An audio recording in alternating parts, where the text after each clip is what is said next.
This episode of the Lead Machine Growth Show is brought to you by Lead Machine, the step-by-step, tech-easy system for getting leads online. Are you ready to start attracting your ideal audience right away? Join the 5-day Lead Magnet Magic Challenge today at www.getleadmachine.com/magic. Say goodbye forever to struggling with lead magnets and say hello to getting your offers seen by your ideal clients. Welcome to the Lead Machine Growth Show, where you will discover how to tackle your tech, master your message, and design your dream. Paul Guyan, the mastermind behind the Lead Machine, introduces you to trailblazers who inspire you to implement life-changing solutions and systems you can model to nurture your leads and get your offers seen by your ideal clients who will invest in themselves and you. Be sure you visit our website at www.leadmachinegrowthshow.com. While you're there, subscribe to us via your favorite network. Now, tune in and get ready to transform your vision into reality. Hello, I'm Paul Guyan.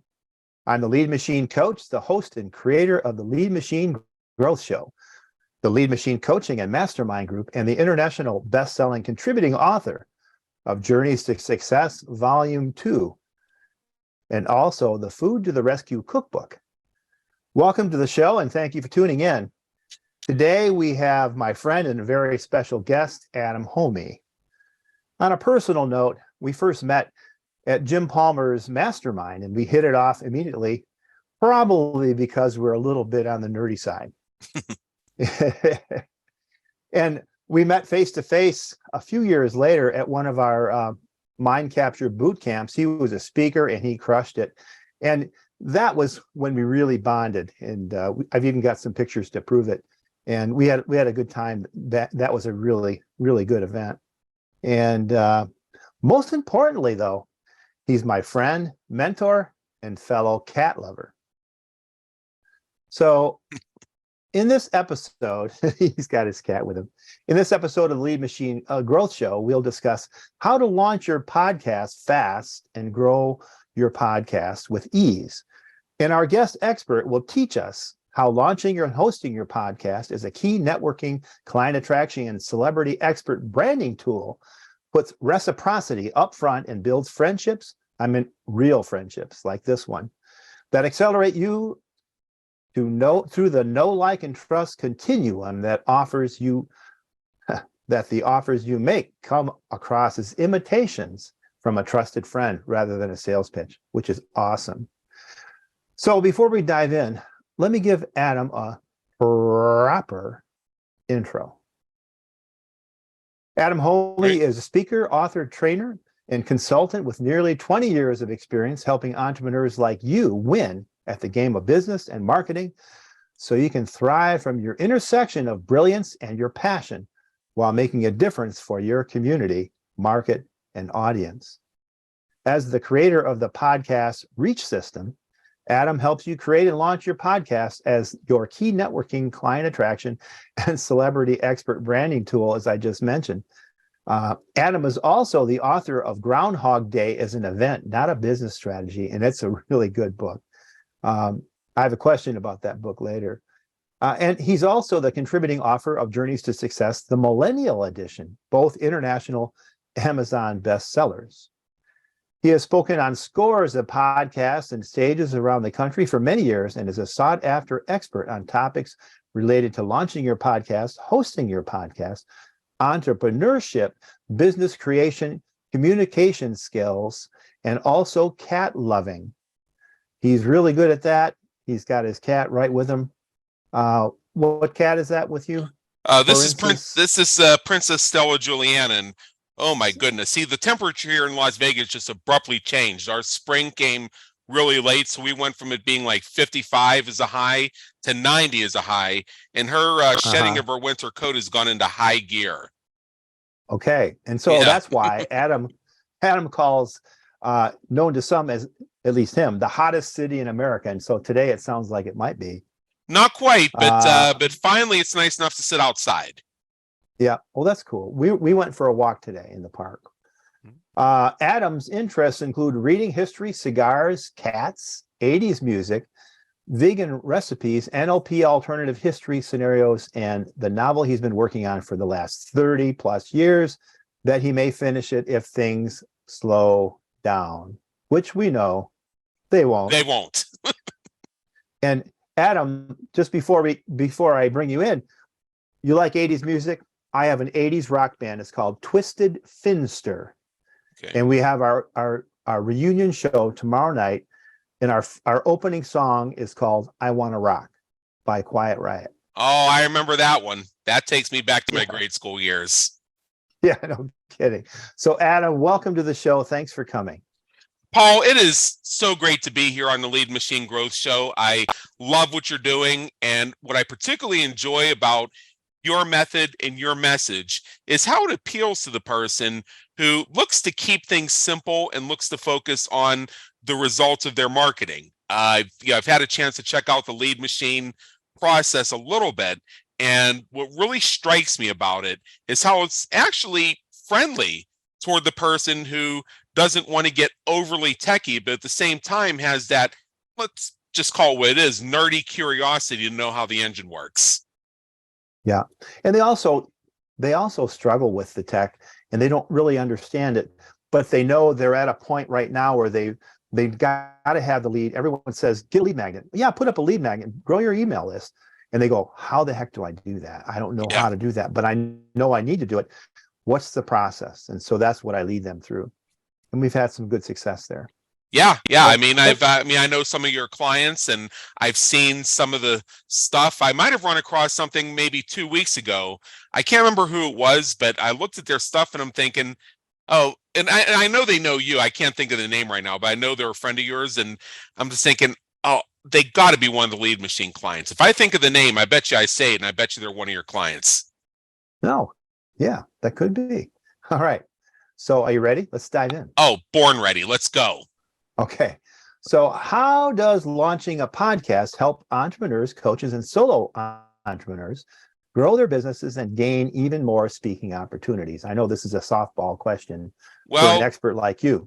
Yeah, it's actually kind of a loaded question. And the reason I mentioned speaking opportunities, even though we're not really addressing the speaking industry, is, first of all, candidly, that was a slight typo, because one of the things as a guest that I do is I have my stock set of questions that I can send to anybody and allow the host to adapt as they need be. And I copy pasted this from when I was on Brett Ridgway's Spotlight on Speaking show. So I left speaking opportunities in, and then once I submitted it, I realized that this is actually relevant to us. And here's the reason why, which I'll get to in a second. Now, as far as helping entrepreneurs, coaches, and solopreneurs grow their business, podcasting is really a part of the media landscape today. It's still classified as new media or social media, but really it's become a source of information and a driver of news in its own right. For example, you recall maybe 10 years ago how we were all doing press releases and paying $2,000 to get mentioned at 3 a.m. on our local CBS affiliate so we could say that we were on all the major networks, and people would come to us and say, oh, you were there? Prove it. Well, with podcasting, you can easily prove it. And I'm seeing more and more where entrepreneurs are listing their as seen in or their as featured in, and they're listing all the podcasts they've been on, which is amazing. And I absolutely love it. So how does it help them on a practical level? Is this the easiest way to open a conversation with somebody you don't really know very well? I mean, you're on social media. I'm on social media. I imagine most of our listeners are. And you probably have gotten a friend request or a connection request on Facebook or LinkedIn or one of the other platforms. You check out the person, you don't really know them. You see, oh, we have 32 mutual friends.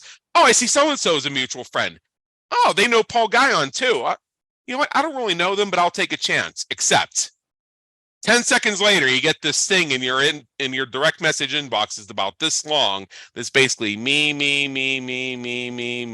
I have a special report. You want to hop on the Zoom real quick to chat about it. And this is the part that's not typed out. Hope you'll volunteer yourself as a client. Well, no. Now compare that type of message to, hey, Paul, great to connect with you. I'm always looking for great guests for my podcast. When can we get you on? Now, which of those two approaches, just realistically, do you think is going to be more likely to get either a yes from you or at least to tell me more? Well, it worked for me. Exactly.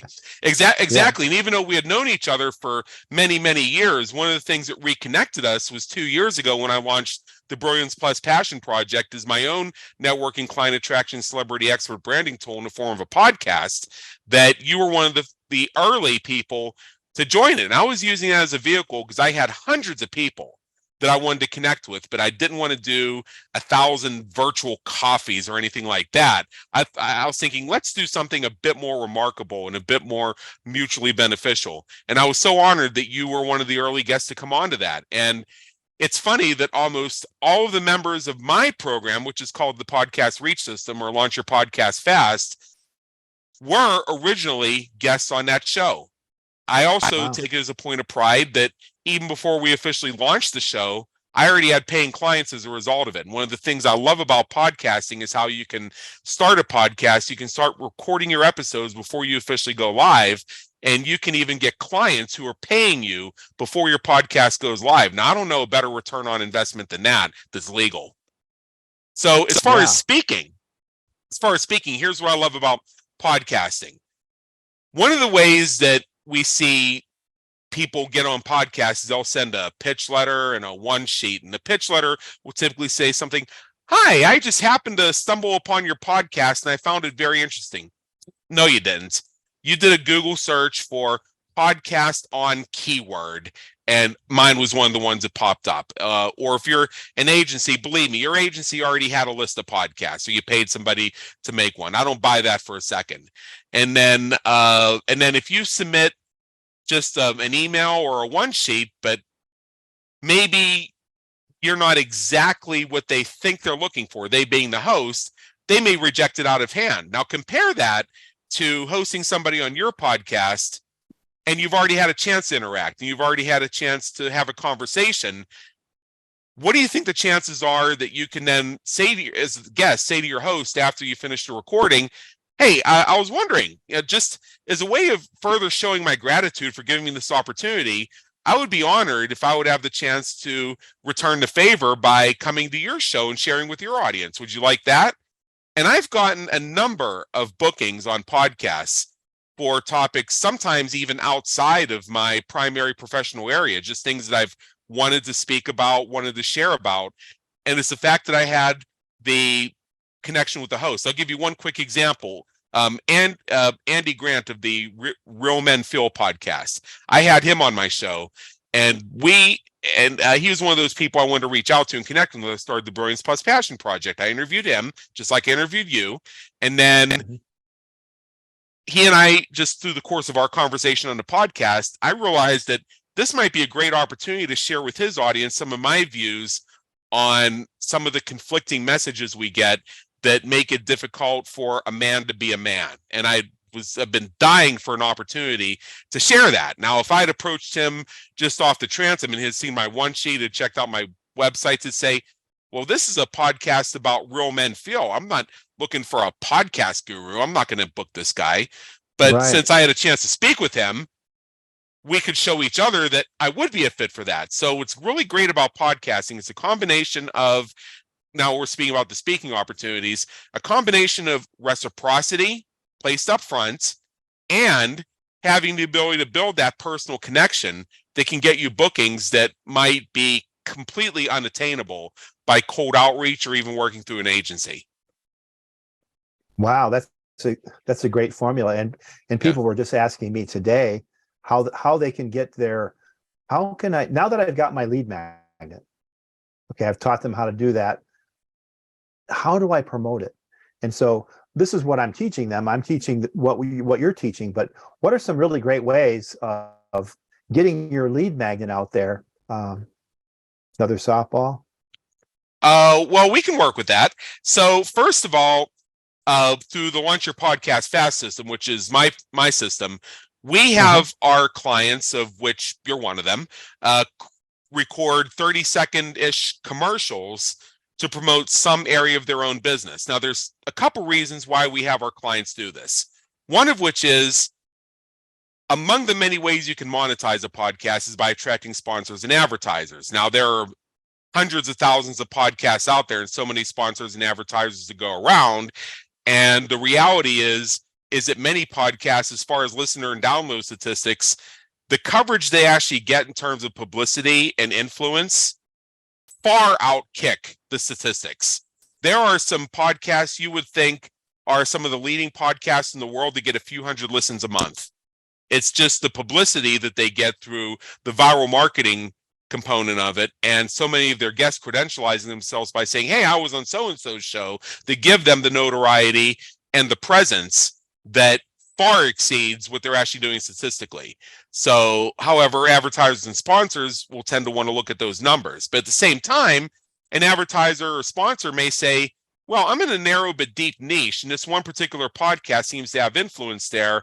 I'm going to give them money so that I can have my name mentioned in their podcast.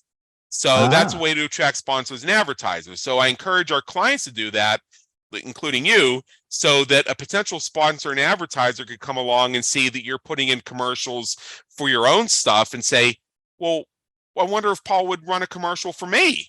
Looks like he already has everything set up. Maybe I'll reach out to him and see if he'll do a deal with me. So you show the infrastructure is already there. Second thing is, particularly when you're starting out as a podcaster, who is your primary sponsor and advertiser? It's your own business, after all. Right. Who paid for it? Yeah. I mean, the Lead Machine paid for the Lead Machine Growth Show. Right. By rights, by default, that makes you the original sponsor and advertiser of your show. And so one of the commercials that you've created is for one of your lead magnets, which you feature within some of the episodes. And what's really also great about having a commercial spot recorded is, think about it. We go on YouTube and we see ads. We go on Spotify, we see ads.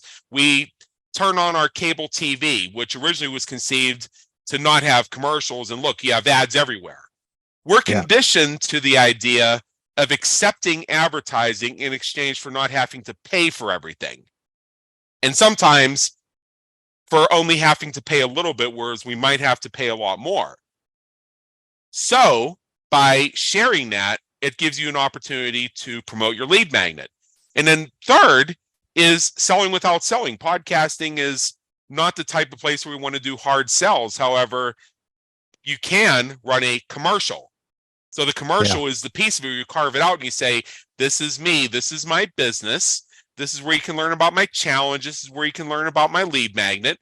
Here's the link. Go check it out. Go sign up. Right. Excellent. So what do you think is the number one issue that causes entrepreneurs, coaches, solopreneurs to hesitate to launch a podcast, and how can they easily overcome this and take advantage of this powerful medium? Oh, I love this question because I wrote it myself. Again, we're pulling back the curtain a little bit on this one, and I'm perfectly happy to do that. Well, the number one issue is the fear that podcasters are essentially creating a new job for themselves. I run into this time and time again. I actually lost some deals because I didn't have the answer to that question originally. I didn't really want to get into the podcast post-production business, but I ultimately ended up doing so through another line of business called Post Your Podcast Fast. And what drove me to do that is folks were saying, all right, so you'll launch my podcast for me and you'll produce my first 8 episodes, but then what? Now I'm going to have to do all this work and stuff? Well, that's the number one thing that holds them back. Now, with my system, we use a cumulative process to reduce that to a very simple rote activity. And if you want to work with us, we have a way of batching the work to help you leverage economies of scale so that you can do it very economically. But either way, that is the number one thing. So the way to overcome it is to, as I said, look at how you make your process cumulative. Your show, for example, and my shows have an application that people fill out before they get booked to be on the show. Now, even if you are having somebody come on because you invited them, you're still going to have them fill out that application. Now, in your case, you might say to them something like, all right, I know this is an application, but you're in. I just need you to fill this out. So in your case, think of it as more of like an information form. So we can deal with semantics like that. But when you gather all that information up front, you have a few things working for you. One of which is you don't have to do a lot of research on your guests. If the guest knows how to fill out a good application, and a lot of them do, you can just look at what they submitted and say, oh, okay, well, so this is their business. And you look at these questions. Oh, okay, well, all right, so these are some of the points I can cover. And I just thought of a couple other questions I might ask. So now I have an idea of how to guide the conversation that's going to make them want to share this episode and give me more exposure. Furthermore, you can see the description that they submit, and well, that's something that's written for you. You have them tell you what their social media links are. Oh, now I don't have to look up and find out what social media are. Or if I see they have 10 social medias, but they really only want me to highlight 2, those are the 2 they're going to put on the application. So it saves you time there. And then you set up that form so that whoever else is involved in your process, they get copies at the same time that you do, so that the people aren't waiting on Paul to have to write all this stuff up. Most of it's already written up. Paul may make a couple edits based on how the interview actually went, or he and the guest may mutually decide to change the title or something like that. But that's something that's going to take Paul about 3 minutes. It's not going to be something that's going to be an hour's worth of his labor that he's going to have to make time to do before he can hand it off. Right. So there's a couple of other things about hesitation. So you took away the busy work, the rote part, and having, you have to create your own system to do all that. You've already done that, which is amazing. And I like the process. But then there's the visibility. That's one hesitation. And then there's the launching. So talk about the launch. All right. This is another place where people get really confused about it. And I think a lot of it has to do with the fact that if you were to look up on any search engine the phrase how to launch a podcast, you're going to get 10,000 articles which are mutually contradictory. So you look at this and your head's spinning by the time you've read 3 of them, and you're about ready to give up because questions come up like, well, how am I going to get this on iTunes? To which I say, it's called Apple Podcasts. The software is iTunes, and you can access it through a web browser. You don't even need the software. So that's one. So they believe that they are going to have to like manually submit this 25 different places. And that's not the case when you run it all through a website. Like your podcast has a website, and that website's configured so that when you post it to the website, it automatically populates out to networks through which you have submitted the podcast and have accepted your submission. So that's one thing that gets in the way. Now, another thing, and this may be slightly veering off, is people do get concerned about, well, but who's going to listen to this anyway? And I have a contrarian answer to that really goes to the monetization issue. And I'm going to ask you this question. And if you may already know the answer, because I know you've seen my trainings and stuff. So it's okay if you already know this one. You don't have to pretend like a man in thought if you already know it. When you're a podcast host, who is your most important listener? My guest. Exactly. The guest is the only one who's guaranteed to be there the entire time. They're the only one you're more or less guaranteed any conversation with outside the episode itself. They're the only one you're guaranteed any direct contact with whatsoever. And other than your own marketing efforts, they have the most influence over whether or not that episode sees the light of day, whether they're willing to promote it, if they feel that it's something that represents their brand, or they feel that credentializing themselves by celebrating the fact that they were on your show is something that's going to help their business growth, their marketing, and their own place of influence within their community, market, and audience. So with all those things put together, I remind people the most important guest, the most important listener is your guest, because they are essentially not only the gatekeeper, but the bridge builder to you and the audience is going to keep tuning in over time.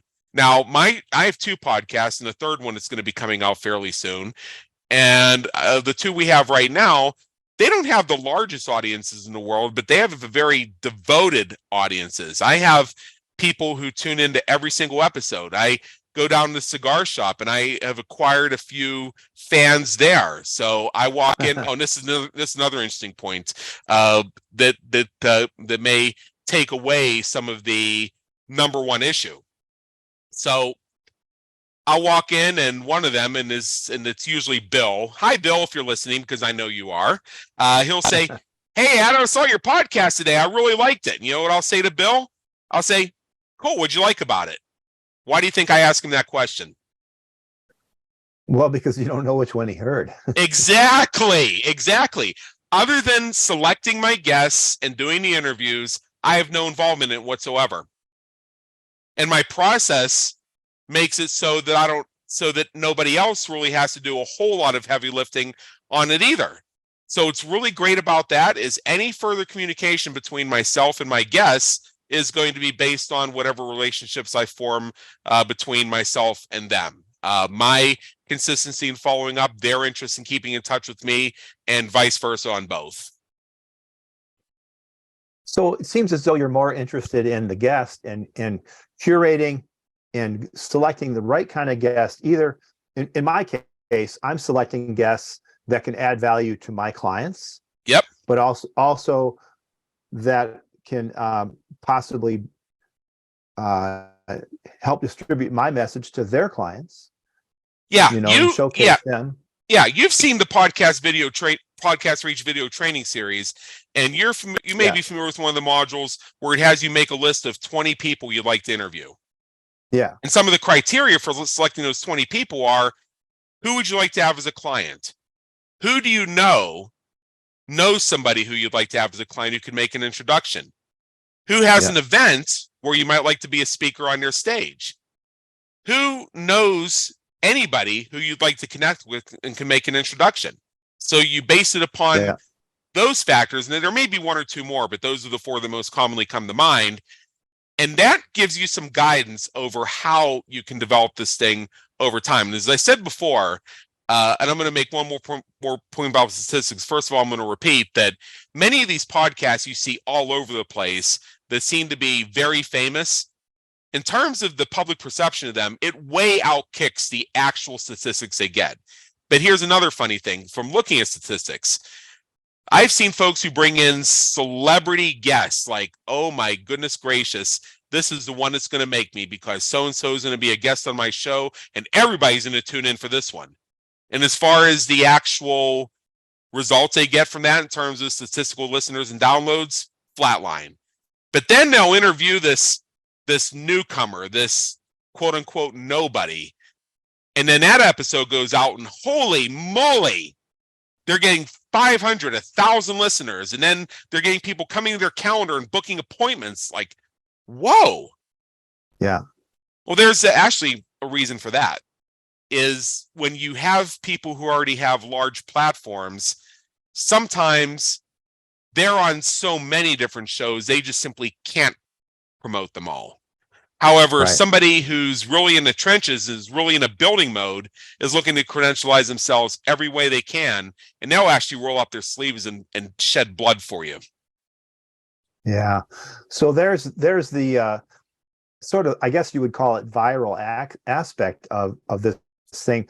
So when I release an episode, I give my guest everything they need so that they can share it on their platform with their and we're going to have a conversation to encourage them to do that and make it super dumb easy to do. And that's what helps you extend your reach of your business, your message, and your lead magnets, and all those things kind of happen just because of the process that you've set up. Is that about right? Yeah, and can I over-deliver here for just one moment? Is it okay if we break the rules and give a little more how than we're supposed to here? All right, here's another rule breaker. I'm a rule breaker too. Yeah, it's actually you mentioned you're in a Journeys to Success book. So am I. I was in the Millennial Edition, and in my book, Groundhog Day is an event, not a business strategy. That's actually in the preface chapter. We cover the whole thing about whether or not we're rule breakers. So here's So here's one thing, and you see this in the swipe files you give to your guests, which is you tell them to, in the instructions that go with the swipe files, you tell them to connect with you on the social networks on which you are connected with. And when they post the episode, to tag you on it, so that when you see the tags, you can come in and react and comment, thereby giving them an algorithmic boost. So that gives them more social media credit, because that's going to bring in more attention, more comments. It's going to help boost that post that they make. And it's also going to let some of their audience see you directly involved. So somebody up there who might have Paul Guyon on a pedestal thinking, oh boy, I wish if only I could get 5 minutes of Paul's time. I'd really love to pick his brain over this lead magnet stuff. But there's Paul right in the comments. See how you can speak with him. Right. Yeah, that's great. Thank you for that. Sure. So, and the other thing I mentioned was being visible. Being visible. I just had a really good guest on my show, Brad Zales. Oh, yes, Brad. Yeah. And at the end of the show, I asked him for some takeaways, questions that I always ask. And he said, turn your fear into power. Turn fear into power. Okay. And I went, wow, that's profound and a bit scary, but our fears can become power. And the reason I had launched a podcast or hadn't done it sooner was because of that fear of being visible. Because I have a full-time job and I have all this other things, and I think that I'm too busy. And but you called me up and we had an episode. We had a little conversation, and I said, you know what? Now's the time. And so I'm going to be out there and be visible. And I'm turning that into power and getting the kinds of clients and the guests that I want and on my show. And I'm going to turn that into, okay, this is me overcoming that visibility fear. What are your thoughts on that? First of all, I'd like to share a little tactic that played out. So when you host people on your show, get them on your mailing list. You can do it for the simple reason that you have rendered a service to them. They have become your customer. What do I mean by that? You hosted them on your show. You gave them free publicity. Yeah. They're your customer. Have you ever thought of your guest as your customer before? Not until now. Yeah. So I make a practice, and whenever somebody is on my podcast, I make sure to get them on my mailing list. This is something we encourage all of our clients to do. And, mailing lists, as long as you're in compliance with all of the various laws about it, one of the features it'll have is a little link at the bottom. It says unsubscribe. So if they decide they've heard enough of you for a while, they can just click that button. They don't even have to tell you why. They don't even have to announce their departure. It's not an airport. Now, in the meantime, you've hopefully gotten them to accept your invitation to connect with you on social media, so you have that social media connection as well. Right. So what happened between me and you is I had you on my Brilliance Plus Passion podcast, which is a series of short vignettes, which is really just featuring my guests and just shining the spotlight on what they're up to these days. And it's my way of opening conversations with people I might not otherwise reach. A few months ago, I began sending regular emails to my list twice a week, not really salesy emails, although they usually have a picture of one of my special reports is clickable at the bottom, but they're really just informational, just sharing some thoughts on podcasting or other things that the Reach system does. You responded to my very first one that I sent. And and I can't remember exactly what you said, but it was along the lines of, hey, I'm interested. Yeah. And a week later, you were my client. That's long game, people. And some of those reachers I've gotten by having them as podcast guests, it happened right away. But I can tell you the majority of them, it took 6 months or more. In 2 cases, it took over a year. But when you can do that and you can put all your systems to work for you, helping you to build that network. I mean, you mentioned list building. Well, if you think of your guests as your customers, Well, does a business have a customer list? No, absolutely. Do you keep in touch with that list? Yeah. Oh yeah. Yeah. So it's pretty self-evident, but I do have to explain this sometimes. Yeah. Oh yeah. That's good. That's good. And one of those reports I read, and this is a fear that I know that a lot of people have, and I've heard the story of many people who slap up a podcast, and they said, "Well, yeah, just put it on iTunes." My network guy, he's my bass Apple player in my band. Podcasts. Yeah,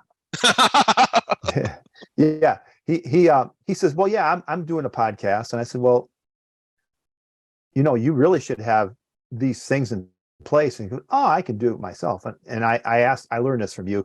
I said, so far, how is do it yourself working for you? That's one of my favorites. That's one of my favorite stories. Yeah. And one of the things I encourage podcast hosts to do is have a collection of stories on hand in case they ever need to spur conversation with a guest, fill some space, or just to make the conversation more interactive. Have a handful of stock stories you can go back to. So you've seen some of my presentations. That pretty much all of them end with the story of my previous client, who's one of the top financial advisors in his brokerage. He's at their president's table for the past 25 years or something like that. And his dad was a salesman. Also, I can't remember what the dad sold, so I just say it was aluminum siding. It was probably something like that. And as a teenager, he would go along with his dad on sales calls. And the dad was actually a pretty good salesman. He knew a lot of the tactics. Like, for example, you don't shove a contract in front of them. What you do is you pull out a clipboard and you start filling out feedback from the client when you ask them questions, and then you just hand it to them and have them sign it, rather than say, "Okay, now here's the contract." So first of all, the dad knew not to do that. But when the dad got to the point where he took the form, he went over the numbers with him again, and he said, "Sign here," they would say, "Oh, well, that's a lot of money, and yeah, I have a hammer and some nails. I could put up my own aluminum siding." And the dad would say, "Sure, I seem like a pretty resourceful person. I bet you could probably do it. There might be some trial and error. You might bend and break a few pieces. There might be a couple seams you could probably deal with somewhere along the line, but I bet you could probably do your own siding. But just one question for you. How much doing it yourself have you accomplished thus far?" The point is not whether or not they can put siding on their own house. The question is when they can make the time to do it themselves. Exactly. And yeah, I prefer to work with guests who could do it themselves, but they recognize that that's not the best use of their time. In fact, I prefer to work with a client, and this is one of the things I love about working with you, is you get this stuff, you actually understand it, and I'm not the one-eyed man leading the blind. So our conversations are great about it because questions you ask, suggestions you have are actually valuable. And I find that when I work with clients who know as much or maybe even more about what I do than I do, they actually tend to be less critical of it. Whereas somebody who doesn't know may have a tendency to nitpick over things and ask, "Well, is this really necessary? And why does it take that long?" And I read somewhere that I could just do this for $20. Well, yeah, and I have not seen a lot of podcasts that have succeeded that way. Yeah. Well, continue on with this thought. Now, before we continue, do you mind if we go a little bit longer? Because I have some more questions. Oh, I think I can handle a little bit longer. Princess Alessandra has decided to make sure that her presence is known as well. Yes. Hello. Yeah, hello. Okay, so, Sandra, you got to get down. You're shedding too, and I can't have that. What about different show formats? I have ideas on maybe doing some monologuing, just doing some training, maybe giving some tips, maybe for only 15 or 20 minutes.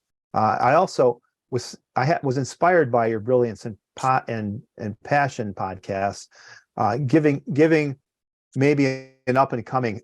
There are a lot of people out there who could be my client, but they're maybe not they're experts in their field, in healing or in storytelling and things like that. But they don't have everything all together. but I still want to bring in them on my show because of the same reason that you did.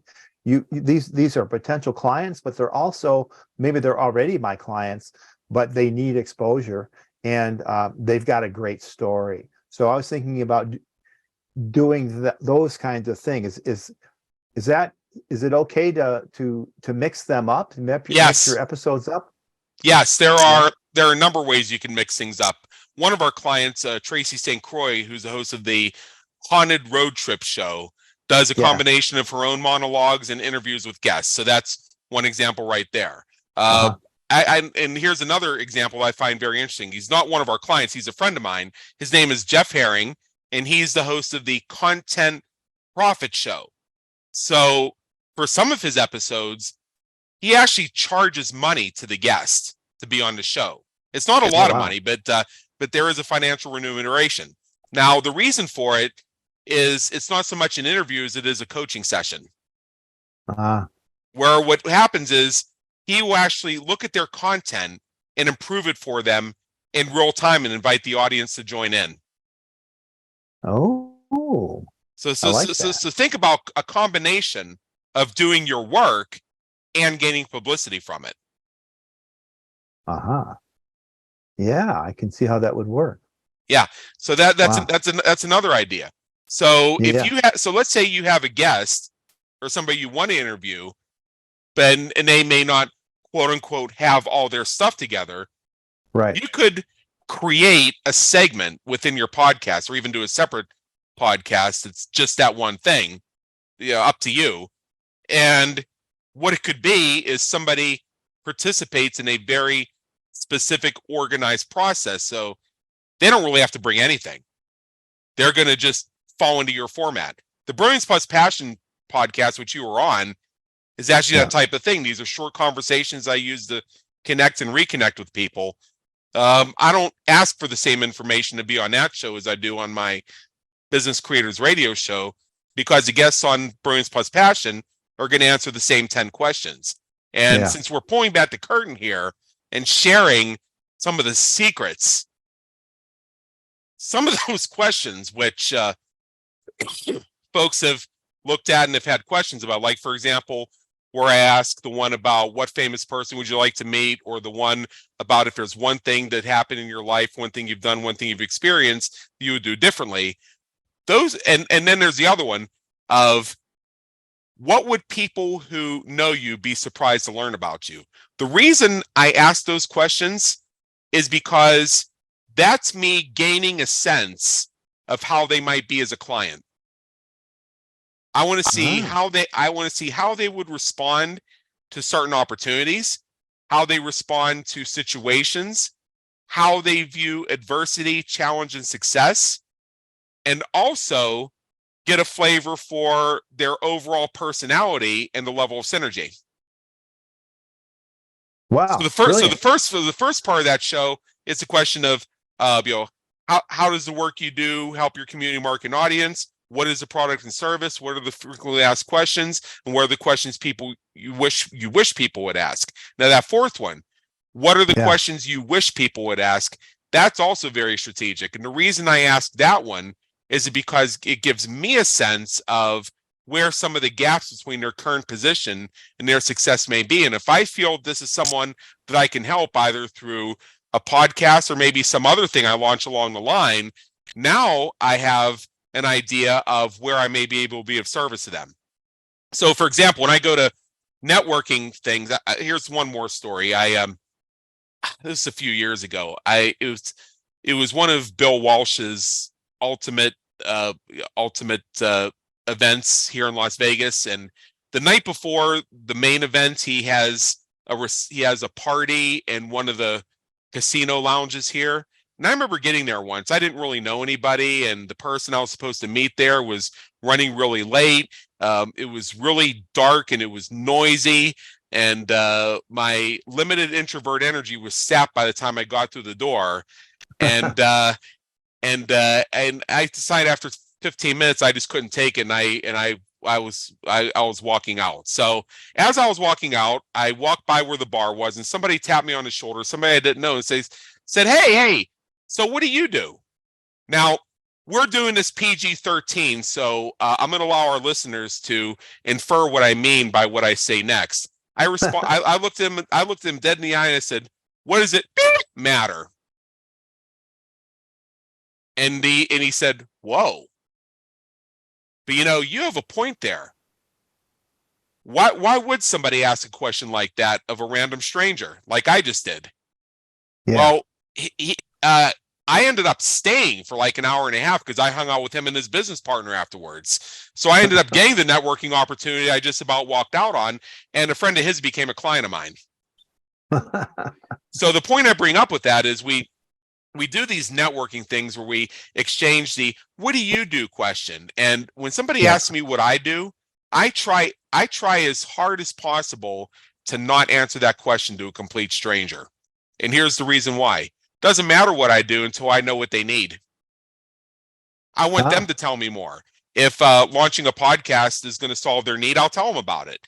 If another service that I'm launching, which is managing virtual book giveaway parties, is something that I feel is going to move them ahead, I'll tell them about it. If some of my direct one-on-one consulting for business, which I do through the auspices of the Business Creators Institute, if that's something that I feel could be a benefit to them, I'll tell them about it. But I can't tell you what I do and have it be meaningful for you until I know what you need. Right. Brilliant. Yeah. So before we wrap up, I have 3 questions. Or actually, I'd like to know 3 things that our audiences would like to know to put these ideas into action. Okay. 3 ideas to put these into action. Yeah. So here, okay, I've never really been asked a question this way before, but being so familiar with my own work, I can translate this, if I may, into what are 3 things that they can do right now to help them decide whether launching and hosting a podcast is something that they're in a position to do. Can I approach it that way? That's exactly what I want you to do. Okay. So the first thing I urge our listeners to do is take out a piece of paper or open a notepad, whether you prefer to type or write.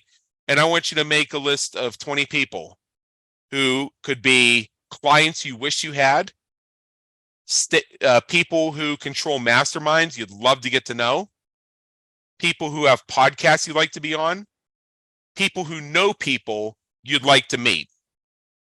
Make a list of those names, and then right next to them, state what the goal is. That's the first thing. That's the first thing to do, because that's going to start getting you thinking about where does my audience of guests come from. The second thing that I would urge people to do is think about what influence you would like to have in your community, market, and audience. So what is some problem do you want to solve, and you feel that you could make a dent towards solving by being a messenger for the solution? That's the second one. And then the third one is, and this is something that we haven't really discussed at all, is to figure out the extent to which you're willing to be unconventional. I'll give you an example of this one. You were on the Brilliance Plus Passion podcast, which is which, as I said, is my networking podcast and has vignettes which are entirely focused on the guest. I have another podcast, the Business Creators Radio Show, which has been on the air since before I knew you. One of the longest continuously running entrepreneurial podcasts on the air today, which we're going to have you on fairly soon to talk about this lead machine stuff, because I think it's time we do that. And in that one, they're hour-long interviews, and they really take the form of the mastermind conversation. So the guest submits all that stuff, title, description, suggested interview questions, so that I know how to shine the spotlight on their intersection of their brilliance and their passion and make it an outstanding conversation. But you have that bouncing of ideas off each other, the ooh, while the other person's speaking, because you just inspired them with something amazing, and you end up creating ideas and having discussions that seem tangential, but they really reinforce the mastermind principle in action. So Yeah. that show is audio only. And every so often somebody comes and says, your show would be more engaging if you would have it on camera. I say, no, I don't care. I don't want to. Here's a reason why. Because when I'm having a mastermind conversation, I don't want to have to sit up in my media pose and be conscious of my surroundings and everything. I want to kick back with a cigar, a beverage I wouldn't tell anybody I drink, maybe sit on my balcony and stare at the birds in the trees, like you would when you're having that type of conversation with somebody you're actually masterminding with. Right.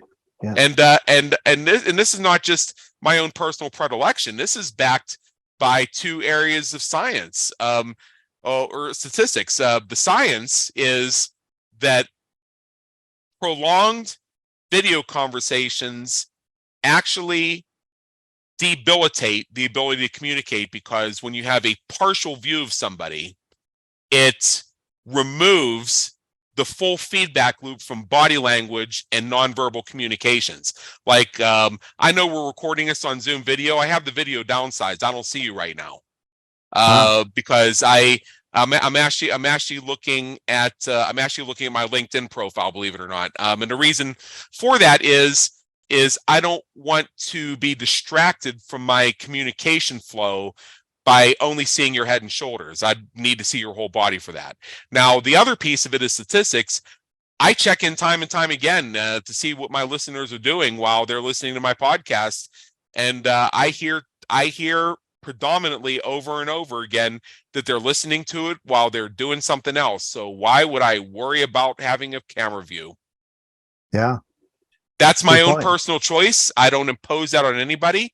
I just take that to point number 3 is, to what extent are you prepared to be unconventional or unconventional, which would therefore make you somewhat more memorable. That Business Creators Radio Show does have a bit of a reputation for being one of those few shows that hasn't joined the 21st century. Well, we've been here longer than most of the podcasts, and I got people banging down my door to be on it so bad that I've had to replace the hinges several times. I might know what I'm doing here, and I made a lot of money off that podcast. So yeah. Well, thank you for that. Yeah. So those are the 3. Thank you. Excellent. So as we wrap up, Adam is going to offer 2 free gifts. 2 gifts. You can claim free access to Adam's resources that help public speakers leverage the power of podcasting, and also coaches, entrepreneurs, solopreneurs, small business owners. Go to www.thereachsystem.com/resources. Right? Yep. And then give yourself a gift of just 20 minutes and discover how exponentially the REACH system, the REACH system, more profitable customers. Mention you have heard this. Oh, what am I doing here? Basically what you're doing is, the second gift is, anybody wants to explore this more, I'll give you a 20-minute free call. Just go to I'll let you share the URL. Okay, yeah, www.reachoutcall.com. Sorry I want you about to. that. I wanted you to have the joy of saying www.reachoutcall.com. All right. Well, I appreciate that. Well, thank you so much for being on the show.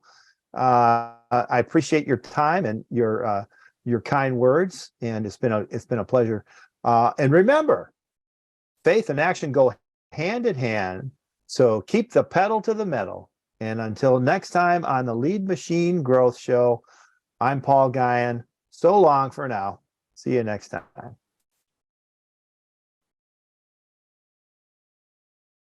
Thank you for tuning in to the Lead Machine Growth Show with Paul Guyan, where we show you how to tackle your tech, master your message, and design your dream so that you can transform your vision into reality.